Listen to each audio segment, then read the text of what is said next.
U tišini jednog običnog jutra, dok je Srbija tek otvarala oči, iz Ovčar banje stigla je vijest koja je kao hladan talas potresla javnost. U smrskanom Audiju, zaglavljenom u betonskom propustu, pronađena su beživotna tijela Ane Radović, mlade studentkinje sa Zlatibora, i Aleksandra M., muškarca iz Tutina poznatog po burnoj prošlosti i dubokom kriminalnom tragu. Ali, kako sati prolaze, postaje sve jasnije da ovo nije samo saobraćajna nesreća. Sve više liči na priču u kojoj je Ana u posljednjim trenucima života možda slala vapaje u pomoć, jer nije bila u tom automobilu svojom voljom. Istražitelji otkrivaju nove slojeve ovog slučaja, slojeve koji bole. Prema nezvaničnim saznanjima postoje ozbiljne indicije da je Ana u satima pred smrt pokušavala da se javi porodici. Njeni pozivi bili su kratki, neredovni, puni neobične tišine. Otac je od početka govorio da ne vjeruje u priču o običnoj nesreći.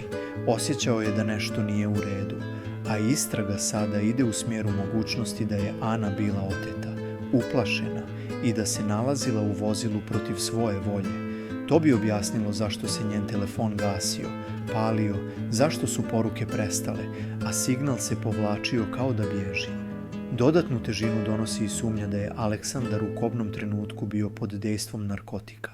U Priboju ga znaju kao opasnog momka, čovjeka sa debelim dosijom, čovjeka koji se godinama kretao na ivici zakona. Oženjen, sa maloljetnim djetetom, živio je dvostruki život. A ta dvostrukost sada baca sjenku na sve što se dogodilo te noći. Da li je Ana znala s kim je ušla u automobil? Da li je uopšte željela da bude tamo? Da li je pokušavala da pobjegne? Od trenutka nestanka prošlo je više od jednog dana kada se njen telefon konačno ugasio. Otac je u medijima molio, preklinjao, obraćao se javnosti, policiji, ljudima koji su možda nešto vidjeli.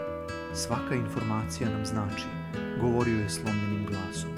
Policija je pretraživala Moravu, Međuvršje, sumnjala da je automobil sletio u jezero.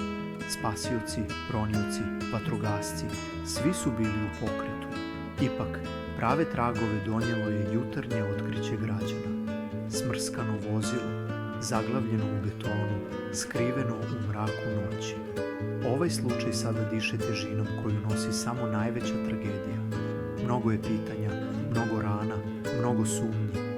Jedino što ostaje nepobitno jeste da je jedna 20-godišnja djevojka izgubila život na način koji niko ne može prihvatiti, a njena porodica ostala je bez svjetlosti koja im je vodila put.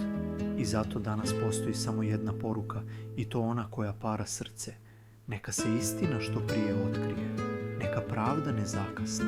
Neka niko više nikada ne doživi strah kakav je možda Ana osjećala. I neka oni koji znaju, oni koji možda šute, konačno progovore. Zbog nje, zbog njenih najmilijih, zbog svakog koji je ikada čekao poziv koji se više nikad neće javiti.